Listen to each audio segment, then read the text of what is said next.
Matcha gets called two opposite things. On the one side, a magic green health powder that fixes everything and weight loss, yada yada yada. And on the other, an overpriced marketing trend that does nothing. Both of those are wrong.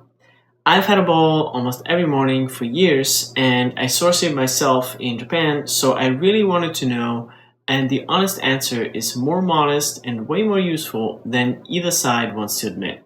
My name is Christian and I run a tea brand called OnewithTea, and in the next few minutes I want to tell you three things: what the research actually seems to support, where the hype runs way ahead of the evidence, and what part almost nobody counts, which is what a daily ritual quietly does for you.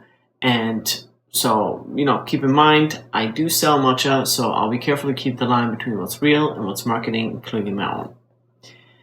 So, start with the one thing that's actually well studied, and the one I feel the most myself. Matcha has caffeine, somewhere around 70 milligrams in a bowl, similar to coffee, but it also has an amino acid called L-theanine, and which you may have heard of. And the interesting part is the combination of the two. So, research on L-theanine together with caffeine has generally been associated with a calmer, steadier kind of alertness, attention without the jitter, and the crash that you can get from coffee alone. And I want to be honest about that because, these are modest effects in studies, not a superpower. But it lines up with what a lot of people, me included, actually feel when I drink matcha. A focus that's quiet instead of wired. Now, you might have already heard that, and so, that's the realest, best supported thing that matcha has going for it. It's not a cure for anything. It's a smoother, it's a better way to be awake to the facts, right? So the next is the antioxidants. Matcha is rich in compounds called catechins, which is, the most talked about being one is called this EGCG. And because matcha is the whole leaf ground up, not just a leaf that you steep and then discard, you're taking in more of that entire leaf and what's in the leaf than from a normal cup of green tea, right? And honest framing here, green tea catechins are generally interesting and they're studied a lot. And so, rich in antioxidants has been stretched into all kinds of promises it can't keep. So a bowl of matcha is a nice contribution to a diet, but it's not a treatment, right? So it's real compounds, real research, and also, some limits there. So enjoy it as tea, not as a pill or, magic pill, right? So now the part that I think you actually need, because this is where people get sold, you'll see matcha promised as a fat burner, a detox, a fix that's basically, anything health related.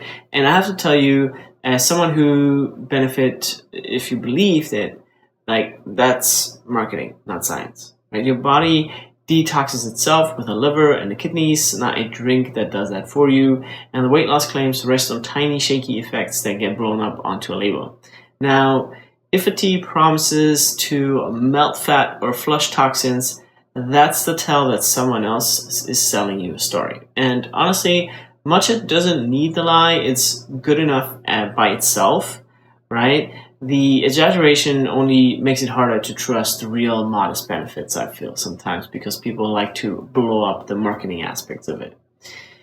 And here's another one that won't show up in a study and might matter most. When you make matcha properly, you stop. You pay attention, I hope.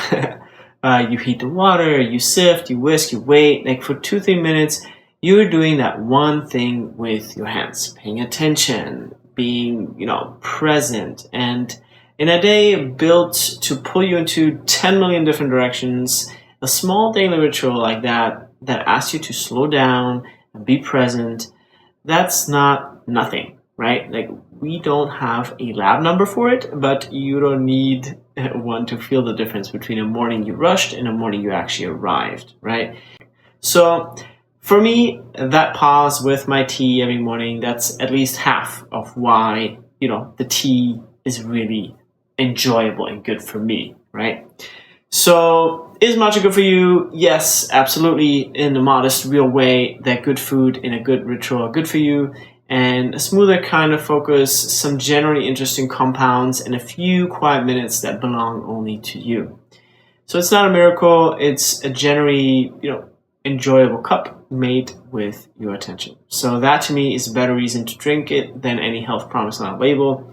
But try for yourself, and if you want matcha that's worth making that ritual with, that's what we do at OnewithTea.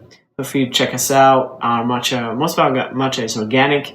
We really care about the health and organic side of things, so we source a lot of organic matcha. Check it out. I wish you something delicious in your cup, and may you become one with tea, one with yourself.